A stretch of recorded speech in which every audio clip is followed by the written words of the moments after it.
The 11th attribute of a game-changing reformer is a bridge. A reformer is a bridge, a connector. I'm also intrigued by bridges. I love them. I actually look out for them as I travel the nations and around the world because each bridge has a story. I have visited Redding in Northern California 4 times, and each time I have wanted to drive over the famous Sundial Bridge. I finally got to do this in April 2016. But a surprise was waiting for me. The Sundial Bridge is actually not a bridge for cars, but for pedestrians. And for me, there was a lesson here. Bridges have different functions. They transport you across a little stream or a mighty river. They connect communities. They connect one part of a city to another, like the famous Golden Gate Bridge in San Francisco. They connect nations and even continents. The Bosporus Bridge in Istanbul, Turkey, connects Europe and Asia. Bridges facilitate movement. They are enablers. They make things happen. And reformers are like bridges. They connect people. Reformers connect places and provisions for projects. Without a bridge, you're stuck in a particular location. Your movement is hindered. You do not have access to food, goods, or provisions. And reformers as bridges have the ability, that same ability, to connect the present to the future and make that future a reality. They connect people effortlessly. Malcolm Gladwell has another book called The Tipping Point, How Little Things Can Make a Big Difference. And in that book, he describes connectors as the people in a community who know large numbers of people and who are in the habit of making introductions. A connector is essentially the social equivalent of a computer network hub. They usually know people across a wide array of social, cultural, professional, and economic circles, and they make a habit of introducing people who work or live in different circles. They are the people who link us up with the world, people with a special gift for bringing the world together. Gladwell attributes the social success of connectors to the fact, and listen to this, to the fact that their ability to span many different worlds is a function of something that is intrinsic to their personality, something that's a combination of curiosity, self-confidence, sociability, and energy. So reformers as connectors connect people because they know that through that connection, some monumental changes require that they come together as change agents and become a change community. Without a change community, reform is often not sustainable. And this brings me to the last and the very last distinguishing attribute, the 12th one. But before I discuss the 12th attribute, I want you to pick up your journal and name 5 people you have connected.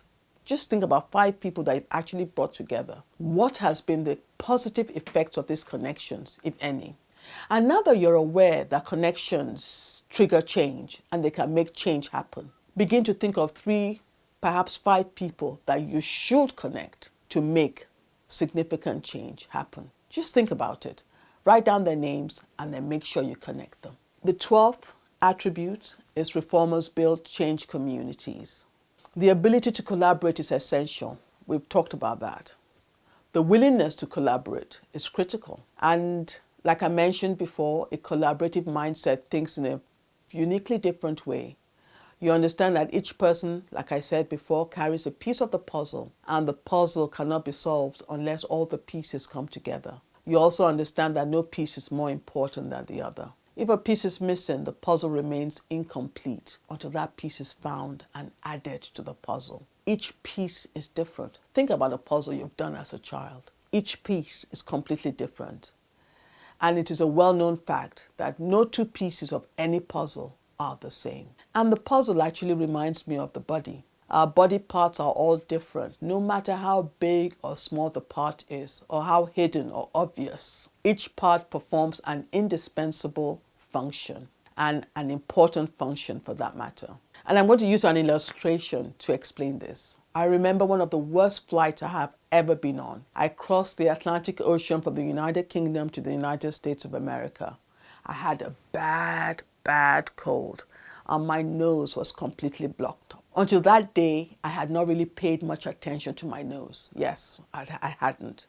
But on that flight, I could not breathe for over 5 hours. I thought I would die. The nasal drops stopped working. I used a hot towel with menthol poured on it, given to me by a kind and compassionate air steward.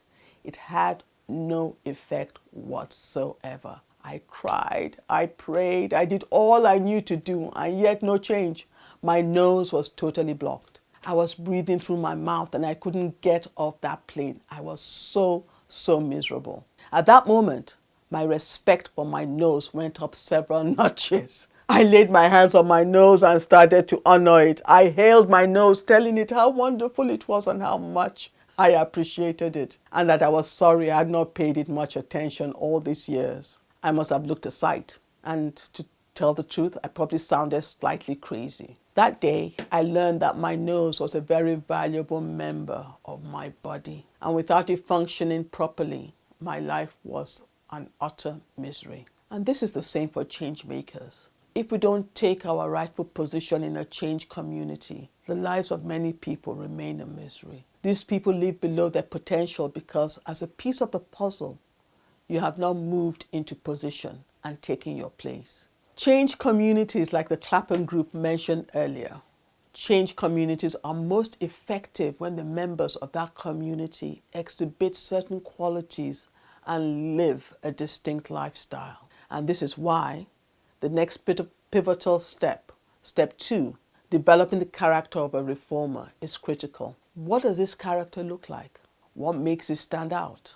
Before we go on to step 2, pause, take out your journal, and try to name 3 change communities that you know. Choose one and examine more deeply what that change community does. Think about what makes it unique. Think about what's the reason for their existence. What problem are they solving? What are the strengths of this change community? What are the weaknesses that you can perceive now that you've learned about change communities? The last question, are you a member of a change community? And if you're not, would you like to join one? Just stay with me and we'll talk about that later.